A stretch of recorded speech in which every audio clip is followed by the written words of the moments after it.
तो हेलो बच्चों, मेरा नाम है विपिन कुमार और स्वागत है आपका विदास्त्र पर। इस वीडियो में मैं आपको समझाने वाला हूं law of constant proportion. Law of constant proportion क्या होता है? देखो, कोई भी कंपाउंड है, ठीक है, तो उस कंपाउंड का जो भी मास होगा ना, उस मास का, जैसे H2O मान लो, H2O, ठीक है, H2O एक हाइड्रोजन का मास होता है, एक, दो हाइड्रोजन है तो दो, और ऑक्सीजन का, एक ऑक्सीजन का मास, एटॉमिक नंबर होता है 8, मास हो जाएगा 16।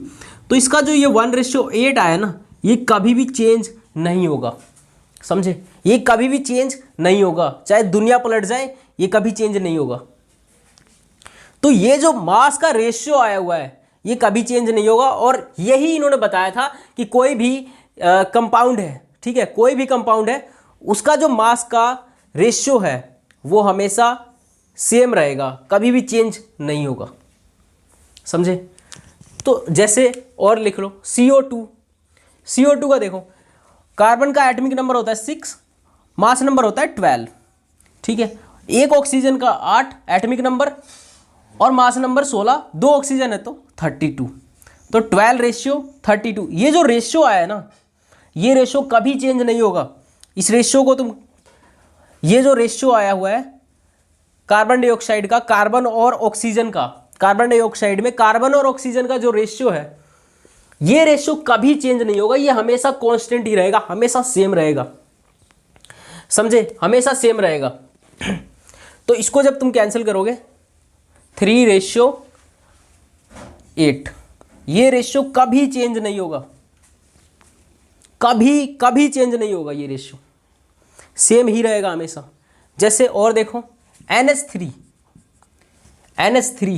NH3 नाइट्रोजन का atomic number 7, mass number 14, hydrogen का एटॉमिक नंबर 1, 3 हाइड्रोजन है तो इसका मास 3।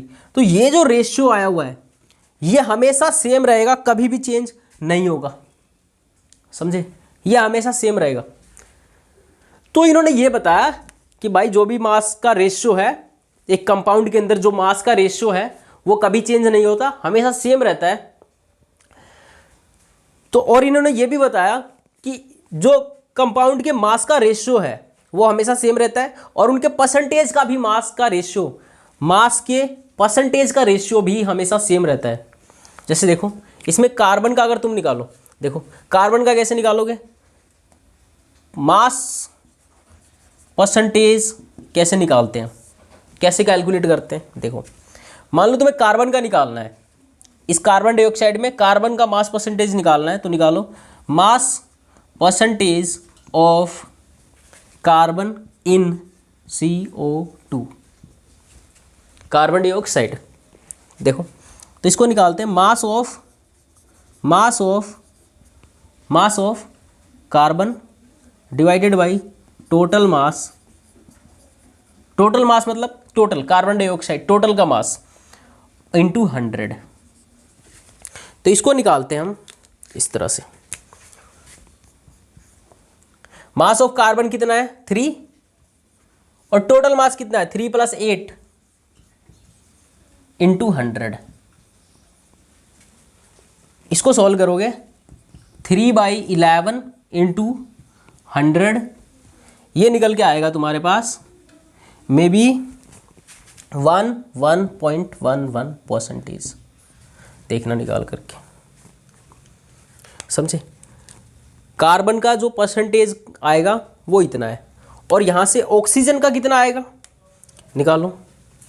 ऑक्सीजन का देखो,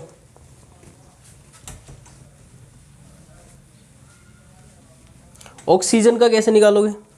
ऑक्सीजन का भी वैसा ही, mass percentage of oxygen in CO2, mass of oxygen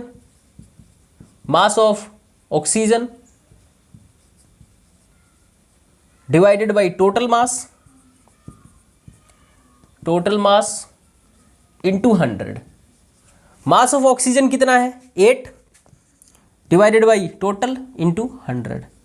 इसको जब तुम सॉल्व करोगे तो ये निकल के आएगा तुम्हारे पास 88.88%। देखना निकाल के, क्या पता गलत भी हो गया हो। इसको सॉल्व करके देखोगे तो शायद यही आना चाहिए मेरे ख्याल से तो। ठीक है, तो ये था। अभी मान लो H2O का निकाल कर देखो, H2O का निकालो।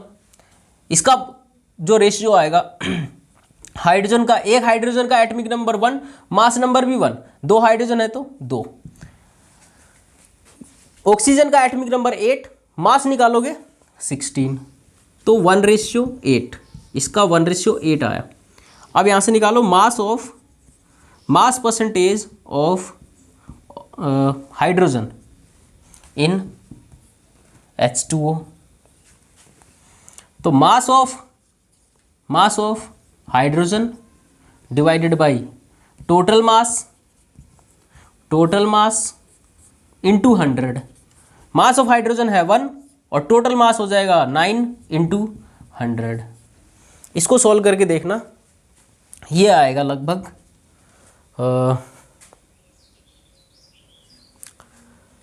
सॉल्व कर लेना यार, निकल जाएगा जो भी आएगा। ठीक है, वो परसेंटेज में आएगा। ठीक है, अब इसका निकाल करके देखो ऑक्सीजन का। तो मास of oxygen divided by mass of total mass into 100। Mass of oxygen कितना है 8, टोटल मास 9 इंटू 100। निकाल करके देखना, ये भी आ जाएगा। ठीक है, तो ऐसे निकालते हैं मास परसेंटेज, मास का रेशियो, परसेंटेज का रेशियो और ये मास का रेशियो, समझे। तो ये बताया था उन्होंने। That's it, thank you.